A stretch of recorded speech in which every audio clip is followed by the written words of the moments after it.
Je donne maintenant tout de suite la parole à Emmanuel Bourdoncle, donc qui est juriste, docteur en droit, direction des affaires juridiques, qui travaille à la direction des affaires juridiques du ministère de l'Europe et des Affaires étrangères, et donc particulièrement impliqué dans tout ce qui est droit des organismes internationaux, évolution de l'OMS, etc. Donc, allez-y, vous avez tout votre temps de parole. Merci beaucoup. Bonjour à tous et puis merci pour l'organisation de ce colloque. Alors, je vais peut-être commencer en revenant sur cette présentation rapide de ma personne pour dire que lorsque j'ai commencé à travailler sur le sujet, j'ai eu mon premier sentiment a été celui de l'imposteur. Parce que je ne suis pas scientifique, je ne suis pas spécialiste de santé publique, je ne suis même pas spécialiste de droit de la santé. Donc vous allez me dire, est-ce que vous avez quelque chose d'intéressant à nous dire? Et il se trouve qu'en effet, j'ai travaillé un peu au sein du ministère des Affaires étrangères sur les questions de réforme et de révision de l'OMS et que je me suis aperçu en préparant cette intervention que finalement ces questions de réforme, de révision de l'OMS et puis plus largement du système multilatéral de santé publique, finalement plaçaient au centre de ces questions ce qui vous a occupé, ce qui nous a occupé tout au long de ce colloque, à savoir les interactions entre savoir scientifique, connaissance scientifique et la décision politique. Et que finalement j'ai pu retrouver un peu le terrain que je connaissais, puisque le droit et les institutions tentent finalement, tant sur le plan interne que sur le plan international, d'organiser cette articulation entre, d'un côté, science et science éthique d'un côté et puis, décision politique. Et donc réfléchir à la réforme ou à la rénovation du système multilatéral de santé publique, c'est finalement avant tout une réflexion sur la façon dont le droit peut permettre une articulation, pertinente ou efficace, disons, entre savoir scientifique et décision politique. De l'autre côté, je dirais que du point de vue de la gouvernance internationale, du point de vue des organisations internationales, donc le prisme par lequel moi j'ai pu aborder, les questions de la pandémie, enfin les questions liées à la pandémie, heu, constitue, je pense, pour ceux qui ne sont pas familiers, une très bonne illustration de, la crise du multilatéralisme et je voulais souligner ça, alors j'ai vu que de précédents intervenants en avaient rapidement parlé et puis c'est quelque chose de connu de l'opinion publique, mais il y a un contexte qui est celui de la crise du multilatéralisme et finalement, heu, dans ce contexte-là, la gouvernance sanitaire internationale pendant la crise, de la Covid-19 a, semblé d'autant plus fragilisée et il y a là un espèce de phénomène qui s'auto-entretient où d'un côté, il y avait, la pandémie mondiale, de l'autre, la crise du multilatéralisme et le fait que l'OMS travaille sur les questions de santé publique, quelque part, a exacerbé, les manifestations de la crise du multilatéralisme. C'est-à-dire cette politisation des enjeux, la difficulté à bâtir du consensus, la soumission de la coopération scientifique, internationale à des intérêts nationaux, la difficulté à appréhender de façon partagée, de la production scientifique ou de simples connaissances, hem, comme on a pu le voir ces 2 dernières années. Et donc, il y a là quelque part, lorsqu'on s'y intéresse à cette question à travers le prisme de l'OMS, des enjeux qui dépassent les questions de santé publique et qui, pour suivre un grand nombre d'organisations internationales à caractère technique ou scientifique, heu, montrent que derrière les enseignements qu'on peut retirer sur les révisions possibles du système multilatéral en matière de santé publique, il y a des questions, des enjeux qu'on retrouve dans d'autres organisations techniques et j'en dirai peut-être quelques mots pour illustrer mon propos, hem, au cours de cette intervention. Finalement, le multilatéralisme, comme la prise en compte de la science dans la décision politique, suppose, à mon sens en tout cas, 2 éléments. D'une part la transparence, d'autre part la confiance. Et finalement, on voit que lorsque les 2 éléments sont manquants ou affaiblis, heu, ça alimente les difficultés de la gouvernance internationale et encore plus de la gouvernance internationale en matière de santé publique qui se retrouvent donc accrues les difficultés se retrouvent donc accrues par la crise du multilatéralisme. Alors je voulais revenir très rapidement dans un premier temps sur, heu, en retour sur les 2 dernières années, quelles ont été, les limites de la gouvernance internationale du système de sécurité sanitaire. Quelles faiblesses de ce système de sécurité sanitaire ont été mis en lumière par la pandémie de Covid-19, et au sein de ces faiblesses, quelles étaient, les difficultés particulières qu'a pu rencontrer l'OMS? Et puis, esquisser rapidement les différentes initiatives et projets de réforme, qui touchent à ces révisions de la gouvernance et qui sont actuellement en cours et qui permettent un peu de nuancer le pessimisme du constat de la première partie. Donc tout d'abord, cette difficile appréciation des limites de la gouvernance internationale du système de sécurité sanitaire. Heu, alors, je pense que la pandémie a montré à la fois, bien évidemment, les insuffisances de l'OMS, mais également la pertinence, ou en tout cas la place centrale de cette organisation. Et euh, l'une des difficultés qu'on a à évaluer à quel point l'OMS a pu défaillir pendant cette pandémie, et est-ce qu'elle a véritablement défailli, ou alors est-ce que c'est les États qui n'ont pas su se saisir de ce que permettait de faire l'OMS, tient en particulier à des raisons structurelles de l'OMS. Et on retrouve finalement dans les critiques qu'on adresse à l'OMS aujourd'hui une version radicale ou exacerbée des critiques qui sont adressées à l'OMS depuis très longtemps, mais qui finalement touchent à son objet même, à son domaine d'activité même, qui est ces questions de santé publique. Et on voit par exemple qu'il y a une difficulté à évaluer qu'est-ce qu'est le succès d'une organisation en matière de santé publique. Comment évaluer le nombre de morts évitées, par exemple? Est-ce que sans l'OMS, la réponse des États à la pandémie aurait été meilleure? Il y a là toute une série de questions de fond qui fait que on voit très nettement, très rapidement les faiblesses de l'OMS, beaucoup moins certainement les succès. Et puis la deuxième difficulté, et là on touche un peu plus au cœur du colloque, c'est les incertitudes et les débats qui occupent les scientifiques même, et qui rendent difficile l'idée qu'une simple révision de la gouvernance serait finalement une solution évidente pour éviter les répétitions de tels événements. Et j'ai relu en préparant le colloque un des premiers rapports intermédiaires du groupe indépendant de réponse et de préparation à la pandémie de janvier 2021, et qui montrait bien comment ces questions de science, de débat scientifique, rendaient finalement difficile en elles-mêmes la capacité à avoir une gouvernance qui serait facile ou efficace dans ce domaine-là. Euh, alors je vais avancer un peu pour repartir de l'Assemblée mondiale de la santé de 2020, qui a été le début finalement de la réponse et de la riposte internationale à la crise sanitaire, qui a été coordonnée par l'OMS et qui est date de cette Assemblée mondiale de la santé les projets, les pistes de réforme dont je voulais essentiellement vous parler. Euh, pour rappel, l'Assemblée mondiale de la santé en mai 2020 a tenu son assemblée, régulière, qui a consacré l'adoption d'une simple résolution, qui a été la résolution sur la Covid-19. Et cette résolution a d'une part donné un mandat à l'OMS pour enquêter sur l'origine du virus, c'était la mission en Chine de janvier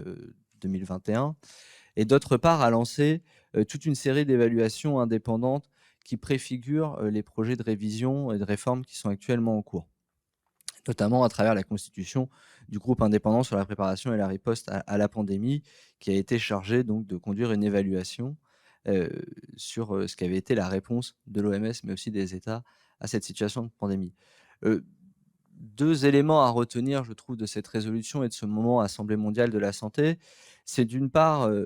cette capacité qui est peut-être pas surprenante pour vous, mais en tout cas qui l'est lorsqu'on suit beaucoup d'organisations internationales, qui est la capacité de l'OMS et de ses États membres, parce qu'il faut bien souligner que c'est les États membres aussi qui sont à l'origine de ces processus, de lancer des nombreux processus d'évaluation et qui là me paraissent être très révélateurs de l'apport de l'éthique scientifique dans le monde des organisations internationales, et qui n'est pas commun à toutes les organisations internationales, mais qu'on retrouve très souvent dans le fonctionnement de l'OMS. Le deuxième, c'est que dès le départ, cette résolution 73.1 de l'AMS de mai 2020 a lancé une révision dans deux directions. D'une part, la question de l'évaluation du fonctionnement du règlement sanitaire international, avec la création d'un nouveau comité d'examen, mais également une volonté d'une réflexion plus large avec la création de ce groupe. Et donc, on retrouve et là, il y a quelque part un signe d'humilité de l'AMS, enfin de l'OMS en tout cas, et de ses États membres, qui est que l'idée que la réforme du système multilatéral doit dépasser la simple question de la révision du RSI ou même de l'OMS, mais se projeter dans une dimension plus large. Donc ces projets de réforme du système multilatéral de santé publique, comme je le disais, moi je le vois surtout à travers le prisme de la réforme de la gouvernance, qui doit être d'améliorer cette articulation entre, connaissances scientifiques et prise de décision, politique et d'améliorer, l'efficacité ou l'efficience de cette articulation. Hem, alors, il y a 3 principaux axes qu'on voit, de réforme, celle qui concernerait le règlement sanitaire international, celle qui concernerait l'OMS et enfin, la question du traité contre les pandémies. La première chose et c'est ce que je vais essayer de montrer maintenant, c'est que loin de s'opposer ou de s'affaiblir, ces différents axes, en fait, se complètent et finalement aucun, à lui seul ne peut, permettre d'envisager une véritable réforme de la gouvernance internationale en la matière. Alors sur la révision du RSI, ce qu'on peut y voir, c'est surtout la confirmation de la légitimité et de la place centrale de l'OMS puisque, on a vu une multiplicité des mécanismes de révision, des comités chargés d'évaluer quel était, le fonctionnement du RSI et cetera, qui ont été progressivement centralisés au sein d'un groupe de travail sur le renforcement de la préparation et de la riposte de l'OMS aux urgences sanitaires et le dernier conseil exécutif de l'OMS a, chargé le groupe de proposer et de préparer des premiers amendements au règlement sanitaire international. Alors sans détailler, il y a un long rapport qui a été, publié dans le cadre de l'Assemblée mondiale de la santé, qui s'est tenue le mois dernier. Donc je ne veux pas détailler tout ce qui a été proposé comme révision du règlement sanitaire international. Heu, mais on peut relever plusieurs choses et je ferai, 3 remarques sur ces projets de révision du RSI. La première, c'est qu'une grande partie, de ces objectifs n'envisage pas de rendre plus contraignant le règlement sanitaire international et donc il ne s'agit pas de prendre quelque chose qui serait que des recommandations, d'en faire des obligations pour les États. A été écartée, par exemple, une idée qu'on avait vue dans les premiers temps de la pandémie avant de s'apercevoir qu'elle était, impraticable du point de vue des organisations internationales et des États, qui était l'idée d'instituer des missions d'enquête obligatoires. Mais finalement, ces objectifs visent avant tout à renforcer la coopération interétatique et je crois que ce dont a souffert le RSI, ou en tout cas les limites qui ont été, démontrées, du RSI par la pandémie, étaient avant tout les défauts de coopération plus que, la faiblesse du contenu des dispositions du règlement sanitaire international. Le 2e, ça va être la question, qui est, très intéressante, qui est celle des déplacements internationaux et il y a là un équilibre qui est posé par le règlement sanitaire international entre, les enjeux de protection de la santé et le maintien des échanges et ça a suscité de très, très fortes critiques, dans les premiers temps, entre disons, janvier et avril 2020 où on a estimé qu'il y avait eu là, une soumission des enjeux de sécurité publique, sacrifiée en quelque sorte au profit du maintien des échanges. L'une des pistes et moi qui me semble très intéressante, c'est accroître la distinction entre les déplacements de personnes et les échanges commerciaux, qui ont été, très peu distingués jusqu'à maintenant et puis d'autre part et j'y reviendrai par la suite, ça ouvre la voie à cette réflexion sur les questions des déplacements internationaux dans le cadre du règlement sanitaire international, à la façon dont peut s'intégrer l'action de l'OMS, dans le cadre du RSI avec les autres organisations internationales qui peuvent être concernées par ces questions et on arrive là au dépassement dont je parlais et qui, montre bien que la réforme du système multilatéral ne peut se cantonner, ni au RSI ni même à l'OMS. Le dernier point, c'est celui, de la question de l'article 9 du règlement sanitaire international et là qui renvoie aussi à des critiques très fortes qui ont été émises dans les premiers temps de l'épidémie et qui est la façon dont les États font remonter les informations à l'OMS, dans le cas d'une situation de pandémie, pour permettre au comité, d'urgence de déclarer d'éventuelles urgences de santé publique de portée internationale et l'un des éléments qui a été pointé, c'est le fait que certains États, enfin ou un État en particulier, aurait retenu un certain nombre d'informations et que l'un des moyens de contourner cette difficulté, serait, finalement de d'appuyer les apports de la société civile internationale, de plus faire en sorte que ce soit seulement les États, qui transmettent des informations, mais qu'on puisse prendre des informations d'autre part. Donc là, ça c'est l'article 9 du règlement sanitaire international. La disposition existe déjà. Heu, ce point, soulève finalement, une certaine difficulté, qui moi me semble renvoyer finalement plus à une exigence de transparence qu'à la question de savoir de qui provient l'information scientifique, et comment elle s'intègre dans le processus de décision. Puisque, la question de savoir, quelles seraient les incarnations de cette société civile qui pourrait retransmettre ce type d'informations reste une question en suspens et une question qui fait l'objet de l'hostilité de très nombreux États pour des raisons qui ne sont pas toutes illégitimes d'ailleurs, et qui donc, voilà, il y a pas d'un côté une vision simpliste qui serait les États ne font remonter les informations que ce qui ne les arrange qu'eux et qui seraient nécessairement des informations tronquées ou partielles, et de l'autre côté une société civile désintéressée qui elle serait prête à fournir des informations utiles à tous. Et là, cette piste de l'article 9, enfin de révision de l'article 9, ou en tout cas d'amélioration du fonctionnement de l'article 9,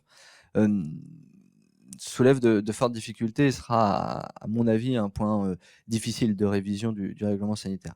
Le deuxième axe, c'est celui de la place de l'OMS. Et là aussi, dans la dernière Assemblée mondiale de la santé a donné lieu à la publication de rapports très intéressants sur le renforcement de l'architecture mondiale à l'appui de la préparation de la riposte et de la résilience face aux urgences sanitaires. Ce que l'on peut retenir, c'est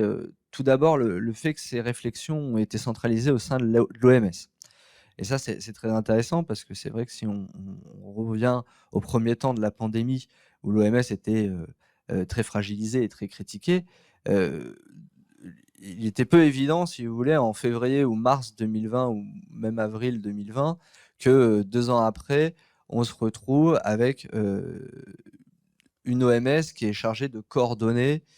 cette réflexion plus générale de révision de l'architecture mondiale face aux urgences sanitaires. Le renforcement de la préparation et de la riposte de l'OMS aux urgences sanitaires est intéressante parce qu'elle se fait aussi par des propositions de révision des organes et de la nouvelle création d'organes internationaux qui permettrait peut-être de pallier à une série de difficultés de ces premiers temps. Et là, je pense notamment à la proposition de commission permanente du Conseil exécutif pour la préparation et la riposte aux pandémies. Donc, c'est une proposition qui avait été déposée par l'Autriche en décembre dernier, dont s'est saisi le Conseil exécutif de l'OMS en janvier 2022. Et donc, l'idée serait de créer un nouvel organe dépendant du Conseil exécutif de l'OMS, une commission à composition limitée, dont l'objectif serait en quelque sorte de faire le lien entre des comités proprement scientifiques et les organes permanents de l'OMS, donc Conseil exécutif et Assemblée mondiale de la santé, afin d'améliorer la réactivité et le dialogue, si vous voulez, entre les organes politiques, les organes de gouvernance de l'OMS et les comités scientifiques qui siègent au sein de l'OMS.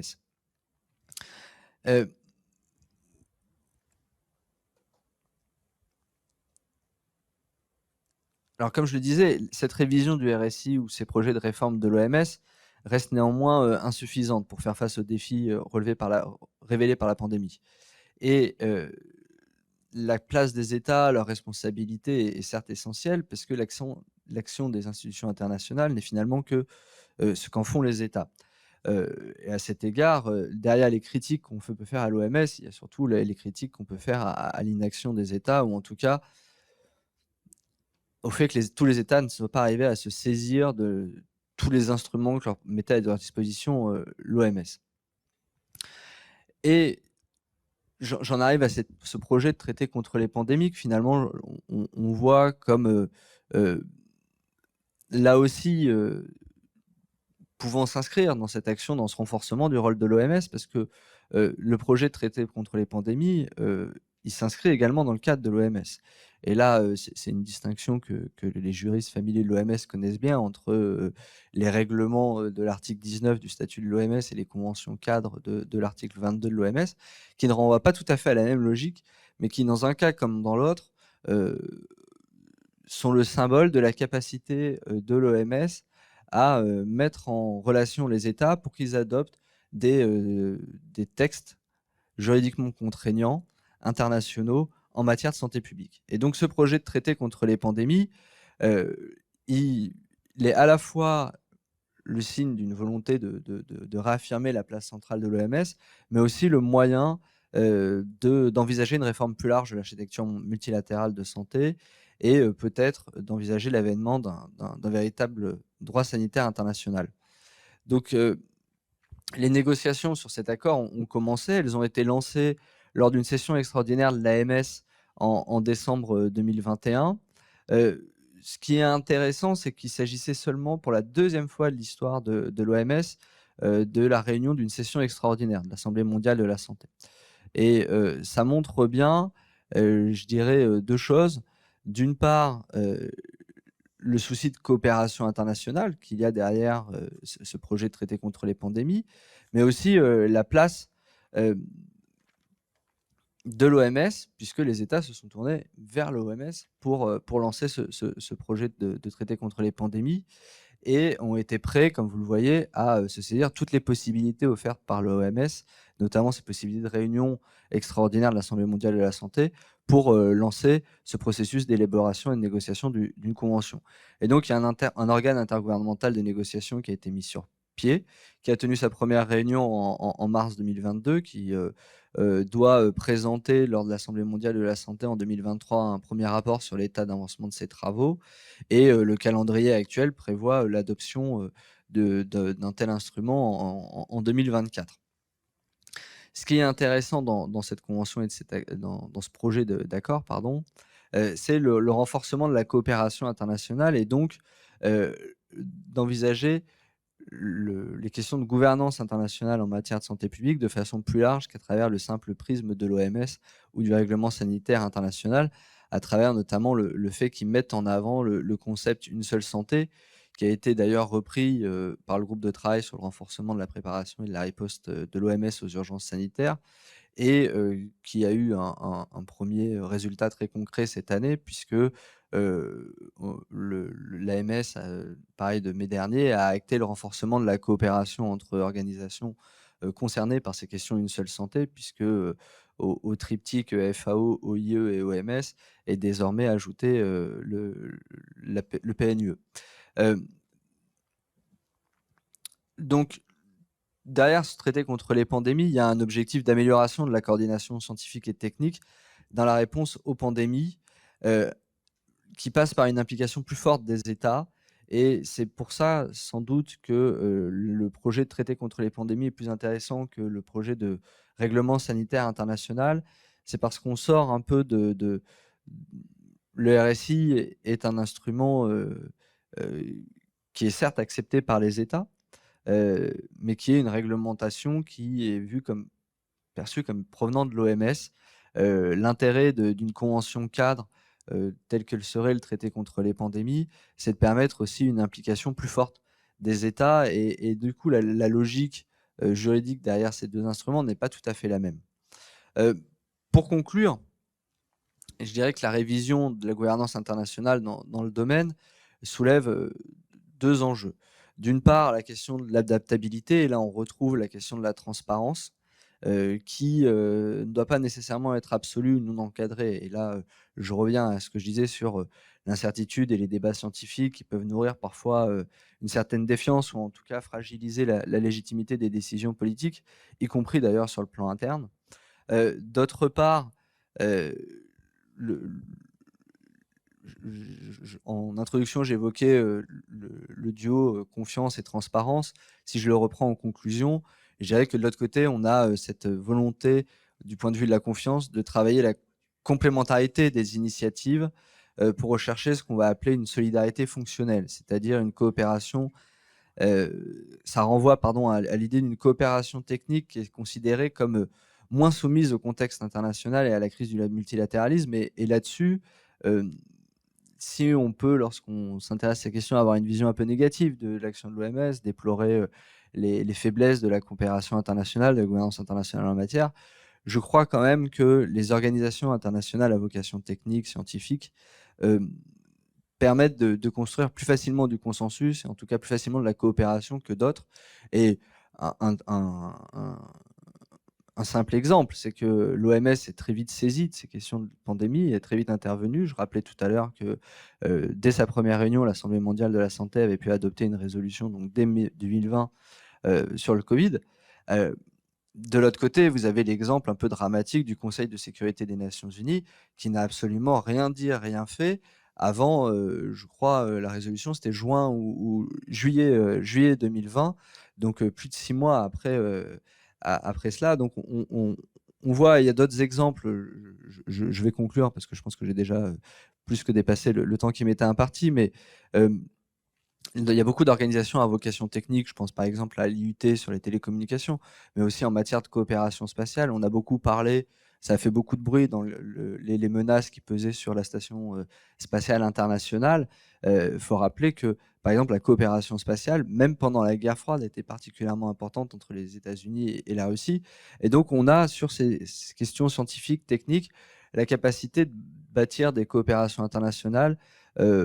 finalement qui fonctionnent beaucoup plus que sur des questions politiques. Et donc, cette révision de la gouvernance internationale en matière de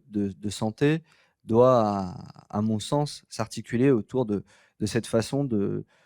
récupérer ce consensus qui se construit peut-être plus facilement sur les questions scientifiques et techniques et de le transformer en décisions politiques. Voilà, merci. Merci beaucoup. Vous étiez parfaitement dans les temps. C'est nous qui avons pris du retard avant. On peut prendre une question.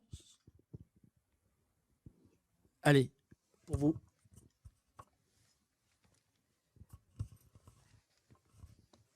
Merci. Alors, c'était sur la dernière intervention, sur la question de la révision du règlement sanitaire international, parce que c'est du point de vue de la procédure qui est susceptible d'être suivie, ça pourrait ne pas être qu'une promenade de santé. Et il y a quand même des pistes qui me semblent pouvoir être envisagées, sans même parler de la révision. Et on a parlé de l'article 9 tout à l'heure, du règlement sanitaire international. Donc, pour que le débat soit clair, donc dans le cadre du règlement sanitaire international, pour qu'il y ait déclaration d'urgence de santé publique de portée internationale, il faut d'abord que le comité d'urgence, qui est l'organe d'experts, se réunisse, qui se prononce sur la situation, donc sur la base d'un document enfin, validé communément. Et c'est à partir de cette position, de cet avis du comité d'urgence, que l'organe politique, donc le directeur général de l'OMS, va être amené à déclarer ou à ne pas déclarer. Et ce que dit l'article 9, c'est qu'il peut être recouru à d'autres rapports. Alors, on sait que y a mille et une manières d'interpréter un instrument. Est-ce que les autres rapports ne pourraient pas venir de scientifiques qui ne seraient pas porteurs de la parole de l'État sur le territoire duquel a eu lieu l'événement, mais qui seraient des consortiums internationaux réunissant des informations qui seraient validées extrêmement sérieusement, hein. On peut avoir ce genre d'acteur qui intervient. On a vu ça avec les amicus curiae dans le cadre de l'OMS. On le voit aussi avec la parole qui est reconnue aux organisations non gouvernementales en matière de droits de l'homme. Est-ce qu'il y a des discussions là-dessus?